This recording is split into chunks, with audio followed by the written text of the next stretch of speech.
എല്ലാ വിദ്യാർത്ഥികൾക്കും പുതിയൊരു വീഡിയോയിലേക്ക് സ്വാഗതം. ഈ വർഷത്തെ പോളിടെക്നിക് ഡിപ്ലോമ കോഴ്സുകളിലേക്കുള്ള പ്രവേശനത്തിനായിട്ടുള്ള അപേക്ഷകൾ വിദ്യാർത്ഥികൾക്ക് ജൂൺ 16 വരെ നൽകാവുന്നതാണ്. www.polyadmission.org എന്നുള്ള വെബ്സൈറ്റ് വഴിയാണ് വിദ്യാർത്ഥികൾ അപേക്ഷ സമർപ്പിക്കേണ്ടത്. അപേക്ഷ സമർപ്പിക്കുന്നതിനായിട്ട് വിദ്യാർത്ഥികൾക്ക് ആവശ്യമായിട്ടുള്ളത് SSLC സർട്ടിഫിക്കറ്റ് അല്ലെങ്കിൽ SSLC സർട്ടിഫിക്കറ്റിൻ്റെ കോപ്പി അല്ലെങ്കിൽ SSLC റിസൾട്ടിൻ്റെ കോപ്പി. അതായത് നിങ്ങളുടെ SSLCയുടെ നിങ്ങൾക്ക് മാർക്ക് എൻ്റർ ചെയ്ത് കൊടുക്കേണ്ടതായിട്ടുണ്ട്. അപ്പോൾ അതുകൊണ്ടാണ് SSLCയുടെ ആ ഒരു റിസൾട്ടിൻ്റെ കോപ്പി അല്ലെങ്കിൽ SSLCയുടെ സർട്ടിഫിക്കറ്റ് എന്നിവ പറയുന്നത്.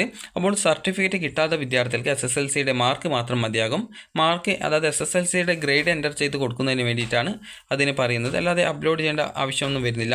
അതുപോലെ തന്നെ നിങ്ങൾക്ക് നാറ്റിവിറ്റി സർട്ടിഫിക്കറ്റ്, അതുപോലെ തന്നെ കമ്മ്യൂണിറ്റി, കാസ്റ്റ്, അതുപോലെ തന്നെ ഇൻകം സർട്ടിഫിക്കറ്റ്, അതായത് ഇൻകം സർട്ടിഫിക്കറ്റ്, ഇതുപോലെ വിവിധ ഡോക്യുമെൻ്റ്, അത് നിങ്ങൾക്ക് എന്തെങ്കിലും റിസർവേഷൻസ് ഒക്കെ ഉണ്ടെങ്കിൽ അതുമായി ബന്ധപ്പെട്ടുള്ള എല്ലാവിധ ഡോക്യുമെൻറ്റ്സും ഈ ഒരു അപേക്ഷ നൽകാനായിട്ട് ആവശ്യമാണ്. അപ്പോൾ ഇത് ആദ്യമേ പറയാൻ കാരണം എന്ന് പറയുന്നത് നിങ്ങൾ പിന്നീട് അതിൻ്റെ ആ ഒരു ഡോക്യുമെൻറ്റും കാര്യങ്ങളൊക്കെ അതിൻ്റെ നമ്പറും കാര്യങ്ങളൊക്കെ നൽകേണ്ടതായിട്ട് വരും. അപ്പോൾ അതുകൊണ്ടാണ് പറയുന്നത്.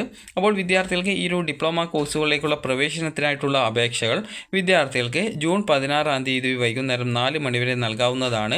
അപ്പോൾ വിദ്യാർത്ഥികൾക്ക് ഈ ഒരു www.polyadmission.org എന്നുള്ള വെബ്സൈറ്റ് വഴി നിങ്ങൾക്ക് ഈ ഒരു അപേക്ഷ കൊടുക്കാം. ഈ ഒരു വെബ്സൈറ്റ് ഓപ്പൺ ചെയ്ത് കഴിഞ്ഞാൽ റെഗുലർ ഡിപ്ലോമ അഡ്മിഷൻ റെഗുലർ 2025-26 എന്ന് പറഞ്ഞുകൊണ്ട് കാണാൻ സാധിക്കുന്നതാണ്. അപ്പോൾ ഈ ഒരു വീഡിയോയിലൂടെ വിദ്യാർത്ഥികൾക്ക് ഈ ഒരു പോളിടെക്നിക് ഡിപ്ലോമ കോഴ്സുകളിലേക്കുള്ള അലോട്ട്മെൻറ്റ് പ്രോസസ്സും കാര്യങ്ങളൊക്കെ കൃത്യമായിട്ട് നിങ്ങൾക്ക് മനസ്സിലാക്കാൻ സാധിക്കുന്നതാണ്. അപ്പോൾ എങ്ങനെയാണ് അഡ്മിഷൻ കിട്ടുന്നത് എന്നിങ്ങനെയുള്ള എല്ലാവിധ കാര്യങ്ങളും നിങ്ങൾക്ക് ഈ ഒരു വീഡിയോ വഴി മനസ്സിലാക്കാൻ പറ്റുന്നതാണ്. അപ്പോൾ നിങ്ങൾക്ക് 10ാം ക്ലാസ് ജയിച്ച ഏതൊരു വിദ്യാർത്ഥിക്കും, അതായത് 10ാം ക്ലാസ് ജയിച്ചു എന്ന് പറഞ്ഞാൽ നിങ്ങൾക്ക് അറ്റ്ലീസ്റ്റ് അതായത് 10ാം ക്ലാസ് ജയിക്കണമെന്ന് മാത്രമേ ഉള്ളൂ. അത് നിങ്ങൾക്ക് ഇത്ര പെർസെൻറ്റേജ് ഒന്നും പറയുന്നില്ല. നിങ്ങൾ 10ാം ക്ലാസ്സിൽ ഒരു ഫിസിക്സ്, കെമിസ്ട്രി, മാത്സ്, അതല്ലെങ്കിൽ ഇംഗ്ലീഷ് ഇവ പഠിച്ചിട്ടുണ്ടായിരിക്കണം എന്നാണ് പറഞ്ഞിട്ടുള്ളത്. അതുപോലെ തന്നെ ഇതുമായി ബന്ധപ്പെട്ടുള്ള നിർദ്ദേശങ്ങൾ നിങ്ങൾക്ക് ജസ്റ്റ് പറഞ്ഞു തരാം. അതുപോലെ തന്നെ വിദ്യാർത്ഥികൾ ശ്രദ്ധിക്കേണ്ട പ്രധാനപ്പെട്ട കാര്യം, ഈ ഒരു അപേക്ഷയുടെ ആദ്യ സ്റ്റെപ്പ് എന്ന് പറയുന്നത് വൺ ടൈം രജിസ്ട്രേഷനാണ്. വൺ ടൈം രജിസ്ട്രേഷൻ എന്ന് പറയുന്നത് നിങ്ങൾക്ക് ലിങ്ക് കാണാം. അപ്പോൾ ആ ഒരു രജിസ്ട്രേഷൻ വഴി നിങ്ങളുടെ ബേസിക് ഡീറ്റെയിൽസ് കൊടുത്ത ശേഷം പിന്നീട് നിങ്ങൾ ഫീ പേയ്മെൻറ്റ് ചെയ്യുന്നതോടുകൂടിയാണ് ഈ ഒരു വൺ ടൈം രജിസ്ട്രേഷൻ കംപ്ലീറ്റ് ആവുന്നത്. അതിനുശേഷം നിങ്ങൾക്കൊരു യൂസർ നെയിം അതുപോലെ തന്നെ പാസ്വേഡ് എന്നിവ ലഭിക്കും. അപ്പോൾ അത് കൃത്യമായിട്ട് നിങ്ങൾക്ക് ആ യൂസർ നെയിം എന്ന് പറഞ്ഞാൽ ആപ്ലിക്കേഷൻ നമ്പർ അല്ലെങ്കിൽ നിങ്ങളുടെ മൊബൈൽ നമ്പർ ആണ്. അപ്പോൾ അതിനുശേഷം കാൻഡിഡേറ്റ് ലോഗിൻ ചെയ്തുകൊണ്ട് നിങ്ങൾ ബാക്കി സ്റ്റെപ്പുകൾ കംപ്ലീറ്റ് ചെയ്യണം. അതായത് നിങ്ങൾക്ക് വേണ്ട കോളേജുകൾ, അതുപോലെ തന്നെ ബ്രാഞ്ചുകൾ. ബ്രാഞ്ച് എന്ന് പറഞ്ഞാൽ കോഴ്സുകളുടെ മറ്റൊരു പേര് പോളിടെക്നിക്കിൽ പറയുന്നതാണ് ബ്രാഞ്ച് എന്ന് പറയുന്നത്. കോഴ്സ് എന്ന് നമുക്ക് വേണമെങ്കിൽ പറയാം. അപ്പോൾ ആ ഒരു പോളിടെക്നിക്കിൽ വേണ്ട കോളേജുകൾ അതുപോലെ തന്നെ കോഴ്സുകൾ നിങ്ങളുടെ ആ ഒരു രീതിയിൽ നിങ്ങൾക്ക് വേണ്ട കോളേജ് കോഴ്സുകൾ നിങ്ങൾക്ക് ഓപ്ഷനുകൾ നൽകാവുന്നതാണ്. വിവിധ കോഴ്സുകൾ ഉണ്ട് നിലവിൽ പോളിടെക്നിക്കിൽ. മെക്കാനിക്കൽ ഉണ്ട്, ഇലക്ട്രോണിക്കൽ ഉണ്ട്, ഇലക്ട്രിക്കൽ ഉണ്ട്, ഇതുപോലെ വിവിധ കോഴ്സുകളുണ്ട്. അപ്പോൾ നിങ്ങൾക്ക് താല്പര്യമുള്ള കോഴ്സുകൾ ഏതൊക്കെയാണ് അതനുസരിച്ച് നിങ്ങൾ ആ ഒരു അപേക്ഷ സമർപ്പിക്കുക. അപ്പോൾ നിങ്ങൾക്ക് ഓരോ പോളിടെക്നിക്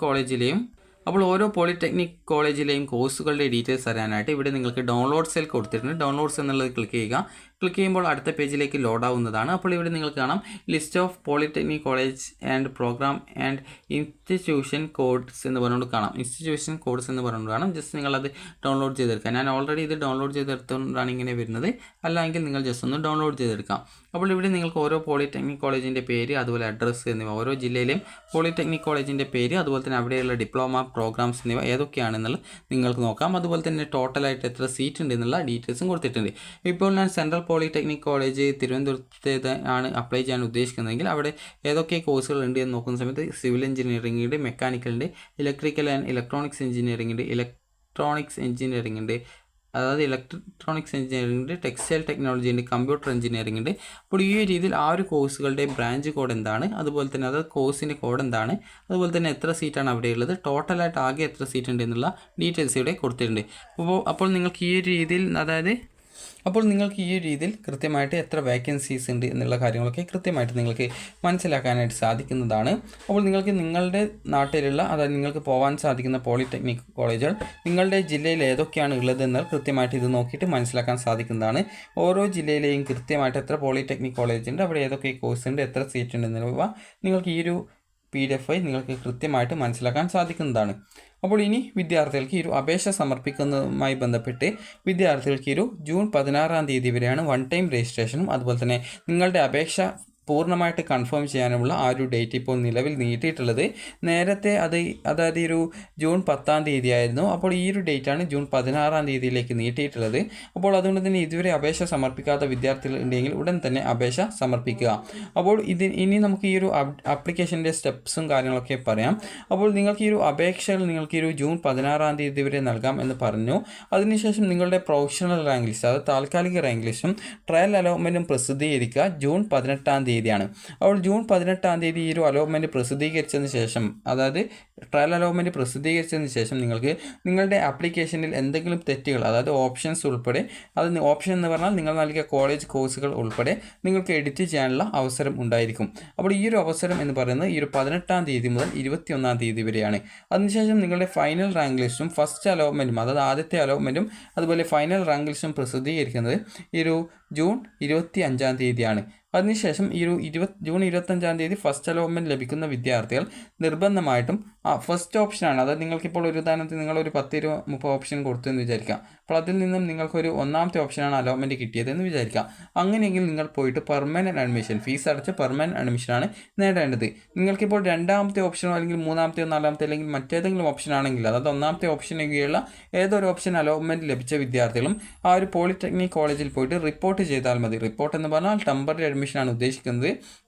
അപ്പോൾ നിങ്ങൾ തൊട്ടടുത്തുള്ള ഏതെങ്കിലും പോളിടെക്നിക് കോളേജിൽ പോയിട്ട് ഇന്ന പോളിടെക്നിക് കോളേജിൽ എനിക്ക് അലോട്ട്മെൻറ്റ് കിട്ടിയിട്ടുണ്ട്, അപ്പോൾ അതുകൊണ്ട് തന്നെ എനിക്ക് അവിടെ റിപ്പോർട്ട് ചെയ്യണമെന്ന് പറഞ്ഞു കഴിഞ്ഞാൽ നിങ്ങൾക്ക് ആ ഒരു കോളേജിൽ നിന്ന് നിങ്ങളുടെ അഡ്മിഷൻ അവിടെ നിങ്ങൾ ടെമ്പററി ആക്കി എന്ന് പറഞ്ഞുകൊണ്ട് അവിടെ അത് റിപ്പോർട്ട് ചെയ്യുന്നതാണ്. അതുപോലെ തന്നെ വിദ്യാർത്ഥികൾ ഈ ഒരു ഫസ്റ്റ് അലോട്ട്മെൻറ്റ് കിട്ടിയിട്ട് നിങ്ങൾക്ക് ഇഷ്ടമില്ലാത്ത ഓപ്ഷനാണ് കിട്ടിയെന്നത് വെച്ച് നിങ്ങൾ റിപ്പോർട്ട് പോലും ചെയ്തിട്ടില്ല എങ്കിൽ, അതായത് ടെമ്പററി അഡ്മിഷനെങ്കിലും നേടിയിട്ടില്ല എങ്കിൽ വിദ്യാർത്ഥികളുടെ ഈ ഒരു പിന്നീട് വരുന്ന അലോട്ട്മെൻറ്റുകളിൽ നിങ്ങളെ പരിഗണിക്കുന്നത് ആയിരിക്കില്ല. അതുകൊണ്ട് തന്നെ അലോട്ട്മെൻറ്റ് പ്രോസസ്സിൽ പുറത്താക്കപ്പെടും. അപ്പോൾ അതുകൊണ്ട് തന്നെ ആ ഒരു കാര്യം നിങ്ങൾ ശ്രദ്ധിക്കുക.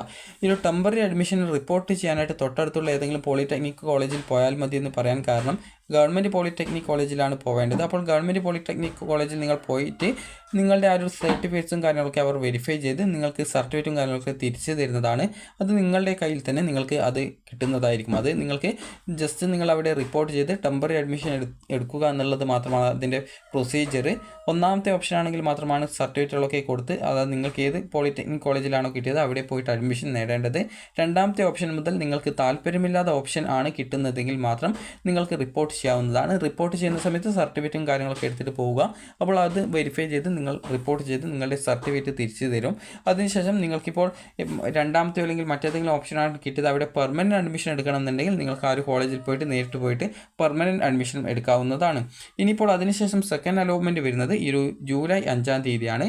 സെക്കൻഡ് അലോട്ട്മെൻറ്റ് വന്നു കഴിഞ്ഞാൽ വിദ്യാർത്ഥികൾ നിർബന്ധമായിട്ടും പെർമനൻറ്റ് അഡ്മിഷൻ എടുക്കേണ്ടതായിട്ടുണ്ട്. അപ്പോൾ സെക്കൻഡ് അലോട്ട്മെൻറ്റിൽ നിങ്ങൾക്ക് ഫസ്റ്റ് അലോട്ട്മെൻറ്റിൽ കിട്ടിയ ഓപ്ഷൻ തന്നെയാണ്, അതല്ലെങ്കിൽ സെക്കൻഡ് അലോട്ട്മെൻറ്റിൽ പുതിയൊരു ഓപ്ഷൻ കിട്ടി എന്നിരുന്നാലും സെക്കൻഡ് അലോട്ട്മെൻറ്റിൽ നിങ്ങൾക്ക് എവിടെയാണോ അലോട്ട്മെൻറ്റ് ഉള്ളത് അവിടെ നിങ്ങൾ പോയിട്ട് പെർമനൻറ്റ് അഡ്മിഷനാണ് എടുക്കേണ്ടത്. ഇനിയിപ്പോൾ പെർമനൻറ്റ് അഡ്മിഷൻ നേടിയിട്ടുള്ള വിദ്യാർത്ഥികൾക്ക് പിന്നീട് ആ ഒരു കോഴ്സ് കോമ്പിനേഷൻ, അതായത് ഇപ്പോൾ ആ ഒരു പോളിടെക്നിക് കോളേജിൽ നിങ്ങൾക്ക് കിട്ടിയിട്ടുണ്ടായിരുന്ന ആ ഒരു ഓപ്ഷൻ നിങ്ങൾക്ക് വേണ്ട, മറ്റൊരു ഓപ്ഷനിലേക്കാണ് അഡ്മിഷൻ വേണ്ടത് എന്നുണ്ടെങ്കിൽ നിങ്ങൾ അവിടെ പെർമനൻറ്റ് അഡ്മിഷൻ നേടുക. പിന്നീട് ജില്ലാതല പോളിടെക്നിക് കോളേജ്, അതായത് ഓരോ ജില്ലയിലെയും എല്ലാ പോളിടെക്നിക് കോളേജിൻ്റെയും ഹെഡായിട്ട് നോഡൽ പോളിടെക്നിക് കോളേജ് എന്ന് പറഞ്ഞിട്ട് നോഡൽ പോളിടെക്നിക് കോളേജസ് ഉണ്ടാവും. അപ്പോൾ അങ്ങനെയുള്ള പോളിടെക്നിക് കോളേജുകളിൽ വെച്ച് നടത്തുന്ന കൗൺസിലിംഗ്, അതായത് അഡ്മിഷൻ, അതായത് സ്പോട്ട് അഡ്മിഷൻ 15-ാം തീയതി മുതൽ, അതായത് ജൂലൈ 15 മുതൽ ജൂലൈ 21-ാം തീയതി വരെയാണ് നടക്കുക. അപ്പോൾ ഈ ഒരു സമയത്ത് നിങ്ങൾ ഗവൺമെൻറ്, അതായത് ഈ ഒരു നോഡൽ പോളിടെക്നിക് കോളേജിൽ പോയ ശേഷം നിങ്ങൾക്ക് കോളേജ് മാറാൻ ആഗ്രഹിക്കുന്ന വിദ്യാർത്ഥികളുണ്ടെങ്കിൽ അങ്ങനെയുള്ള വിദ്യാർത്ഥികൾക്ക് അതിൽ പങ്കെടുത്ത് നിങ്ങൾക്ക് കോളേജ് അല്ലെങ്കിൽ കോഴ്സുകൾ മാറ്റാനായിട്ട് പറ്റും, അതായത് ബ്രാഞ്ചുകൾ മാറ്റാനായിട്ട് പറ്റുന്നതാണ്. ഇനി നിങ്ങളുടെ ക്ലാസ്സുകൾ ആരംഭിക്കുന്നത് ജൂലൈ 23-ാം തീയതിയാണ്.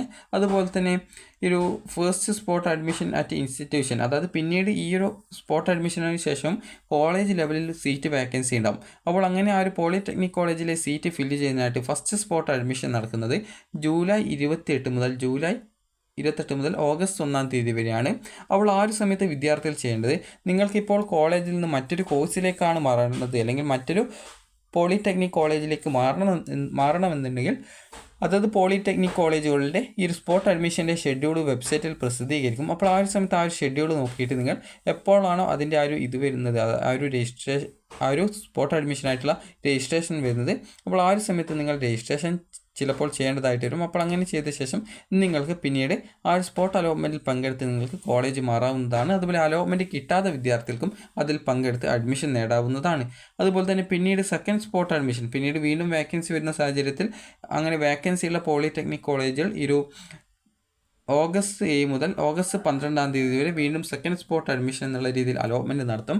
അപ്പോൾ ആ ഒരു സമയത്ത് നിങ്ങൾക്ക് വേക്കൻസി പരിശോധിച്ചുകൊണ്ട് നിങ്ങൾക്ക് ഓരോ പോളിടെക്നിക് കോളേജിനെയും ആ ഒരു അലോട്ട്മെൻറ്റ് ഷെഡ്യൂൾ നോക്കിയിട്ട് നിങ്ങൾക്ക് ഈ ഒരു സ്പോട്ട് അഡ്മിഷനിൽ പങ്കെടുക്കാവുന്നതും അലോട്ട്മെൻറ്റ് കിട്ടാത്ത വിദ്യാർത്ഥികൾക്കും കിട്ടിയ വിദ്യാർത്ഥികൾക്ക് കോളേജ് അല്ലെങ്കിൽ ബ്രാഞ്ചുകൾ മാറുന്നതിനായിട്ടും നിങ്ങൾക്ക് സാധിക്കുന്നതായിരിക്കും. ഇതിനുശേഷം നിങ്ങളുടെ ഈ ഒരു പോളിടെക്നിക്കിൻ്റെ ഈ വർഷത്തെ അഡ്മിഷൻ ക്ലോസ് ചെയ്യുന്നത് ഓഗസ്റ്റ് 14 അപ്പോൾ ഇത്രയുമാണ് ഈ ഒരു അലോട്ട്മെൻറ്റ് പ്രോസസ്സിൻ്റെ കാര്യമെന്ന് പറയുന്നത്. അപ്പോൾ നിങ്ങൾക്ക് താല്പര്യമുള്ള കോഴ്സുകളും കോളേജുകളും നിങ്ങൾക്ക് ഓപ്ഷനുകളായിട്ട് നൽകാവുന്നതാണ്. അപ്പോൾ നിങ്ങൾക്ക് ഈ ഒരു വീഡിയോ ഉപകാരപ്രദമായിട്ടുണ്ടെങ്കിൽ ലൈക്ക് ചെയ്യുക, ഷെയർ ചെയ്യുക. Thank you for watching.